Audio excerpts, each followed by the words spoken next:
Magandang umaga sa inyo. Sa umagang ito tayo po ay may panibagong serye ng pag-aaral ng banal na kasulatan. Ano po? At sana'y samahan po ninyo ako sa pag-aaral na ito.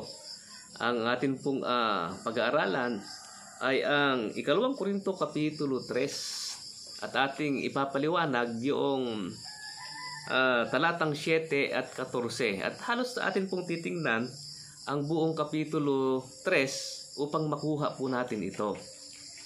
Ito po kasi kaya po natin pag-aralan ay ginagamit ng iba upang patunayan na wala na daw ang 10 utos. At ating susuriin sa mga talata ng ikalawang Korinto Kapitulo 3. Hindi po pala unang Korinto ikalawang Korinto Kapitulo 3. Kung totoo nga ba ang pahayag ng iba na wala na nga ang 10 utos. At ating titingnan kung ano ba ang ibig sabihin po nito.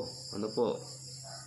At kung bago ka pa lang sa akin channel ay paki-like po at paki-subscribe na rin po ng atin pong YouTube channel. Ano po? Hangad ko na madami ang makapanood ng mga bidyong ito. Kaya nga po kung ako'y magkaroon ng madami-daming subscriber, ibig sabihin ay madami-dami din ang makakapanood. Atin pong umpisahan na. Ano po? 3:7. Ito po nakalagay at 14. Ngunit kung ang 13 at 14 po, 7, talatang 7, talatang 13 at 14. Ngunit kung ang pangasiwa ng kamatayan na nasulat na nakaukit sa mga bato ay may kaluwalhatian, ano pat ang mga anak ni Israel hindi makatitig sa mukha ni Moises dahil sa kaluwalhatian ng kanyang mukha na ang kaluwalhatian iyon ay lumilipas. 13. Hindi gaya ni Moises na naglagay ng talukbong sa kanyang mukha upang hindi makita ng mga anak ni Israel ang katapusan ng bagay na lumilipas. Subalit ang kanilang mga pag-iisip ay tumigas sapagkat hanggang sa araw na ito, kapag kanilang binabasa ang lumang tipan, ang dating talukbong ay nanatiling hindi itinataas sa pagkatanging sa pamagitan ni Kristo ito inaalis. Yung talukbong daw ay kumakatawan sa lumang tipan. Na ito daw talukbong na ito ay ang 10 utos na nakaukit sa tapyas ng bato. Ano po? At dahil nakaukit sa tapyas ng bato, ito daw ang tinutukoy na inalis. Kapag tumitingin kay Kristo ay itinataas ang talukbong. Ibig sabihin ay inaalis daw. Ayan. Kaya sa kanilang interpretasyon ay inalis na ang 10 utos. Kaya pwede nang pumatay, pwede nang mangalunya, pwede nang magnakaw. Wala ka ng utos na susundin tungkol sa moral na pamumuhay po natin. Kung gaano ka, wala tayong pamantayan na ng moralidad sapagkat tinanggal na ni Kristo ang 10 utos. Yun po ang paliwanag ng iba. Atin pong hihimay-himayin. Ano ba ang kahulugan po nito? Pasimulan po natin sa talatang 1 ng Kapitulo 3 ng ikalawang Korinto. Magsisimula ba kaming muli na purihin ang aming sarili o kailangan ba namin gaya ng iba ng mga sulat ng papuri sa inyo o mula sa inyo? Kayo mismo ang aming sulat na nasusulat sa aming puso, nakikilala at nababasa ng lahat ng mga tao. Ipinapakita ninyo na kayo'y sulat ni Kristo na iniingatan namin. Isinulat hindi ng tinta, kundi ng Espiritu ng Diyos na buhay, hindi sa mga tapyas ng bato, kundi sa mga tapyas ng puso ng tao. Dito po ay pinaghahambing ang 2 uri ng sulat. Ano po? Yung sulat na sinulat ng Diyos sa 2 tapyas na bato, na Diyos mismo ang sumulat sa bato. Ano po? Yung 10 utos. At ang sulat ng Espiritu na isinulat naman sa puso ng mananampalataya. Yan po. Yun po ang pinakang context ng Kapitulo 3 ng ikalawang Korinto. Pinag-uusapan dito, alin ang mas maganda? Yung sinulat ng Diyos sa tapyas ng bato o yung sinulat ng Espiritu sa puso ng tao? Alin ang mas maluwalhati? Ano po? Yan. Hindi pinag-uusapan dito kung ano yung laman ng sulat.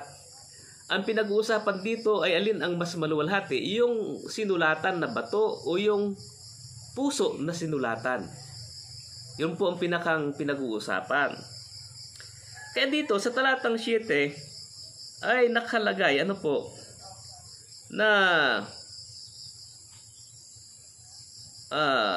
but if sa English, sa Tagalog ay ngunit kung. Ang salitang ngunit kung ay inilagay ni Apostol Pablo upang bigyan ng diin na talaga namang yung bato ay walang liwanag. Walang kaluwalhatian yung bato. Yung kaluwalhatian na naging dahilan ng luningning, makislap yung maliwanag ang mukha ni Moises, ay hindi dahil dun sa tapyas ng bato, kundi sa dahilan sa pakikipag-usap niya sa Diyos. Kung babasahin po natin ang Exodo 34, talatang 29, 30, 33 hanggang 35, yung pakipag-usap ni Moises sa Diyos ang dahilan bakit nagliwanag ang kanyang mukha, hindi yung dala niyang tapyas ng bato. Kaya sabi ni Moises, ngunit kung yung tapyas ng bato ay may kaluwalhatian, wala namang kaluwalhatian yon dahil hindi naman nga doon galing yung kaluwalhatian ng mukha ni Moises. Sinabi lang ni Pablo na ngunit kung meron yon, ay di meron din mas magandang kaluwalhatian ng pinagsulatan na puso. Kung yung bato ay may kaluwalhatian, ay di dapat mas maganda ang kaluwalhatian ng sinulatan na puso. Yun po ang ibig sabihin ni Pablo. Ang tinutukoy niya ay hindi yung content ng sulat, kundi yung pinagsulatan. Dati ang pinagsulatan ng utos ay bato, dito ngayon sa bagong tipan ay pinagsulatan ng utos ay puso. Mapapatunayan po ba natin ito sa mga talata ng Biblia? Mapapatunayan. Ang sabi po dito sa aklat ng Hebreo Kapitulo 8, talatang 8 hanggang 10 ay ganito ang atin pong mababasa. Hindi po tinanggal ang utos na nakasulat sa tapyas na bato. Binago lamang ng pagsusulatan. Tingnan po natin. 8 ng Hebreo, Kapitulo 8, talatang 8 hanggang 10. Ganito po ang ating mabasa. Sapagkat nang makita ang Diyos ng kapintasan sa kanila, ay sinabi, amang araw ay tiyak na darating, sabi ng Panginoon, na ako'y gagawa ng isang bagong tipan sa sangbahayan ni Israel at sa sangbahayan ni Huda. Hindi ayon sa tipang aking ginawa sa kanilang mga ninuno ng araw na hawakan ko sila sa kamay upang sila'y ihatid palabas sa lupain ng Ehipto. Sapagkat sila'y hindi nagpatuloy sa aking tipan, kahit ako hindi magmamalasakit sa kanila, sabi ng Panginoon. Ito ang tipang aking gagawin sa sangbahayan ni Israel pagkatapos ng mga araw na iyon, sabi ng Panginoon. Ilalagay ko ang aking mga kautusan sa kanilang pag-iisip at isusulat ko ang mga iyon sa kanilang puso, at ako'y magiging Diyos nila at sila'y magiging bayan ko. Ang nakalagay dito sa Hebreo Kapitulo 8 ay katugma ng nakalagay dito sa 2 Korinto Kapitulo 3 na ang banal na Espiritu ay isinulat ang sulat ng Diyos sa puso ng mananampalataya. Kung paano isinulat ng Diyos ang 10 utos sa tapyas ng bato. Ano po? Yan po. Na yung tapyas na yun, wala namang kaluwalhatian yun. Kaya nagliwanag ang mukha ni Moises nung tinanggap niya ang 10 utos, ay hindi dahil dun sa tapyas ng bato, kundi dahil sa kaluwalhatian ng Diyos. Ano po? Kaya nga, dinidin ni Pablo, kung may kaluwalhatian yun, edi mas maluwalhati itong bagong pinagsulatan ng kautusan na itong ating pong puso. Mas maluwalhati po yan. Kaya hindi po tinutukoy ang content. Hindi man nawala ang content, ang inalis ay yung pinagsulatan. Dati ay sa bato, ngayon po ay sinusulat na sa puso. Napakaliwanag po ng ating pag-aaral. Kaya nakalagay po doon yung AD, sa Grego, na ibig sabihin ay ngunit kung. Ngunit kung may kaluwalhatian, wala ngang kaluwalhatian kung meron. Kung ating ididiin na may kaluwalhatian yung tapyas ng bato, ay mas lalong maluwalhati yung pong puso ng tao na pinagsulatan ng kautusan. Ngayon, sa talatang 9, ay pinaghambing na naman yung wikang Gregong egar Ayan, nasa English ay for if. Ano po? For if na sapagkat kung, ano po sa Tagalog, na yung sapagkat kung ay tumutukoy sa batong pinagsulatan at yung pulos malyon ay tumutukoy naman sa pusong pinagsulatan. Yan. Lalo na. Yung pulos malyon ay lalo na. Sapagkat kung may kaluwalhatian daw, yung batong pinagsulatan ng kautusan, yan, ay lalong higit pa ang kaluwalhatian noong pusong pinagsulatan. Yun po ang pinakang ibig sabihin. At sa talatang 10 ay kaigar for even. Ano po? Yan. Tunay na. Tunay na. Tunay na ang dating kaluwalhatian ay nawala. Dahil sa kaluwalhatian ang nakahigit dito, may kaluwalhatian pang nakakahigit. Alin daw po ang nawala? Yung kaluwalhatian na talo. Ibig sabihin mababang klaseng kaluwalhatian. Nawala yon dahil mayroong mas lalong magandang kaluwalhatian. Yan. Yung bato ay walang kaluwalhatian. Pero kung mayroong mang kaluwalhatian yon, mas maluwalhati ang puso ng tao na pagsusulatan ng kautusan. Yan po. Inulit na naman sa talatang yung Agar, ano po, for if, na pinaghambing naman yung pulos malyon, na yung for if ay tumutukoy sa batong pinagsulatan at yung pulos malyon ay tumutukoy naman sa pusong pinagsulatan. Kaya David ito, sapagkat kung ang bagay na lumilipas ang tumutukoy ay yung bato na pinagsulatan, ay may kaluwalhatian, ang nananatili ay may higit pang kaluwalhatian. Meron pang higit. Pulos malyon. Ano po? Meron pang higit na kaluwalhatian. Ito po yung puso na pinagsulatan. Kaya nga po, napakaganda na napakalinaw na mas maluwalhati ang puso ng tao kaysa sa batong pagsusulatan ng kautusan.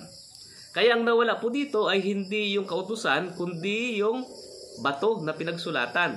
Hindi na sa bato, kundi sa puso na. Kagaya ng paliwanag ni Pablo sa Hebreo, Kapitulo 8, talatang 8 hanggang 10. Na talagang hindi nawala ang kautusan. Yun daw kautusan ng Diyos na isinulat sa tapyas ng bato. Ano daw po? Isinulat sa puso ng mananampalataya. Hindi na sa tapyas ng bato, kundi sa puso na daw po ito isusulat. Yan daw po ang bagong pakikipagtipan na gagawin ng Diyos. Kaya sabi dito sa talatang 11, at hindi magtuturo ang bawat isa sa kanila sa kanyang kababayan na magsasabi ang bawat isa sa kanyang kapatid, kilalanin mo ang Panginoon sapagkat ako'y kilala ng nilang lahat, mula sa pinakamahamak hanggang sa pinakadakila sa kanila, sapagkat ako'y magiging mahabagin sa kasamaan at ang kanilang mga kasalanan ay hindi ko na alalahanin pa. Kaya nga po, sa bagong tipan, ginawa niyang lipas yung una. Bakit po naging lipas? Ay wala na po yung tapyas ng bato. Yung unang tipan na nakasulat sa dalawang tapyas ng bato, wala na yon. Dahil hindi na yan sa bato nakasulat, kundi sa puso na. Yan. Ay kung mananatili yung bagong tipan, hindi dapat tayong lahat ay mayroong isang bato na nakaukit doon. Ang 10 utos. Pero ngayon, sapagkat wala na, hindi na natin dapat tingnan pa sa bato ang pagkasulat ng 10 utos, kundi ito'y nakasulat na sa puso ng mananampalataya, mas maluwalhati ang bagong tipan. Bakit po? Hindi na hanapin natin yung bato. Naku, parang nalimutan ko yung utos. Titingnan ko ulit kung anong nakasulat. Punta ka ulit sa simbahan at tingin doon sa bato na nakaukit doon yung 10 utos. Hindi na. Nasa ating pag-iisip na at nasa ating puso na ang kautusan. Kaya kahit tayo saan pumunta, ay ating matutupad ang kautusan ng Diyos. Yan po ang ibig sabihin nitong 2 Korinto. Ano po? Hindi po lumipas yung utos. Tinanggal lang po sa bato at isinulat sa puso ng mananampalataya. At dati nasa bato na walang kaluwalhatian, at kung mayroong kaluwalhatian ito ay lalo nang mas maganda nung isinulat ito sa puso. Yun po ang mensahe ni Apostol Pablo Kaya nga, ang mga mananampalataya ay kanya sinabi, kayo ang sulat ni Kristo. Na ang kanyang sulat ay nakasulat sa inyong mga puso, mula 1 hanggang 3. At ang mga mananampalataya, sangayon sa talatang 4 hanggang 6, dahilan sa sila'y may sulat ni Kristo na nakasulat sa kanilang puso, sila po ay naging mga ministro ng ating Panginoong Hesus. Nagkaroon sila ng kakayahan, na maging lingkod ng bagong tipan. Kaya po sila ay mga naging ministro ng bagong tipan. Ang lahat ng mananampalataya. Kinakailangan makita sa ating buhay. At yung lumang tipan, pag ating babasahin, may lambong po tayo sa mukha. Bakit po? Hindi po natin masyadong maunawaan. Pero kapag titingin tayo kay Kristo, nawawala po ang lambong. Bakit po? Naunawaan po natin sa buhay ni Kristo kung ano ba yung ibig sabihin ng lumang tipan. Yun po ang ibig sabihin. Bakit natin naunawaan? Nakasulat na sa ating puso ang mga kautusan ng Diyos. Kaya kay Kristo na lamang tayo lalapit at titingin at hindi na natin kinakailangan pang masyadong busisiin. Sapagkat pag nakikita natin ang buhay ni Kristo, naunawaan natin ang mensahe ng lumang tipan. Yan po, ganun po ang ibig sabihin po nun. Ano ba ang kahulugan ng hayop na inihandog? Ano ba ang kahulugan ng araw ng pagtubos? Ano ba ang kahulugan ng Pasko na nakasulat sa lumang tipan? Ano ba ang kahulugan ng mga piyesta ng trumpeta? Anong kahulugan ng piyesta ng balag? Anong kahulugan ng araw ng pagtubos? Yan po lahat ay makikita natin sa naging buhay ni Kristo kung paano niya ito ginanap nung siya nandito sa lupa. Kaya nga pag ating titingnan ng ating Panginoong Hesus ay napakaliwanag na kung ating titingnan ang kanyang naging buhay. Pero kapag ating babasahin pa yung lumang tipan at hindi natin susuriin ito sa buhay ni Kristo, mahihirapan tayo. Hanggang ngayon, sapagkat hindi tinitingnan ng mga Israel ang naging buhay ni Kristo, hanggang ngayon naghanap pa sila ng Mesiyas, nag-iintay pa sila. Bakit? Hindi pa rin nila naunawaan. Ganun po yun. Kaya ibig sabihin, mas nagiging maliwanag ang tipan ng Diyos nung una kapag ating tiningnan ang buhay ng ating Panginoon Hesus. Kapag ating tinitigan ang mukha ng ating Panginoon Hesus na mas maluwalhati. Kung paano naging mas maluwalhati ang mukha ni Moises, dahilan sa pakipag-usap niya sa Diyos. Inilarawan ni Apostol Pablo na tayo pag nakikipag-relasyon kay Kristo at nakikipag-usap lagi kay Kristo, nakikita natin ang kaluwalhatian ni Kristo at tayo po ay nababago sang-ayon sa larawan ni Kristo. Kagaya ni Moises na nagnining ang kanyang mukha nang nakipag-usap siya sa Diyos at ang kaluwalhatian ng Diyos ay nalipat sa mukha niya. Tayo rin na mananampalataya, sabi ni Pablo, kapag tayo titingin kay Kristo ay mababago tayo sang-ayon sa larawan ni Kristo. Yun po ang ibig sabihin. Bakit nangyayari po yun? Isinusulat ng Espiritu ang kautusan ng Diyos sa ating mga puso habang tayo po ay nakamasid kay Kristo. Kung paanong si Moises ay nakamasid sa Diyos ng kanyang sinusulat ng Diyos ang kanyang kautusan sa tapyas ng bato, at dahil sa kanyang pagmamasid sa Diyos habang sinusulat ang ang kautusan sa dalawang tapyas na bato ay nagliwanag ang kanyang mukha. Tayo rin naman, habang nakatingin kay Kristo kung paanong isinusulat ng Espiritu ang kautusan ng Diyos sa ating puso, tayo po ay mababago sang-ayon sa larawan ni Kristo.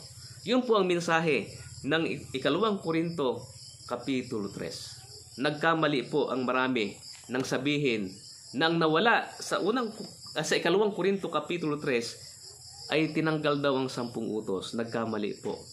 Hindi po tinanggal ang 10 utos, inilipat po mula sa bato ang utos ng Diyos at inilagay sa puso ng mananampalataya. Sang-ayon po yan sa turo ng Biblia, lalong-lalo na sa Hebreo Kapitulo 8, talatang 8 hanggang 10. Sana po ay naging maliwanag sa inyo ang kapaliwanagan ng 2 Korinto Kapitulo 3, at kapag kayo po ay medyo malilito, balikan po ninyo ang bidyong ito upang inyo pong maalala ang ibig sabihin at magkaroon tayo ng mas malawak na pagkaunawa sa banal na kasulatan. Maraming salamat po sa patuloy niyong pagsubaybay sa mga videos ng Ang Daan ng Katotohanan. Kayo nawa ay pagpalain ng ating Panginoong Diyos.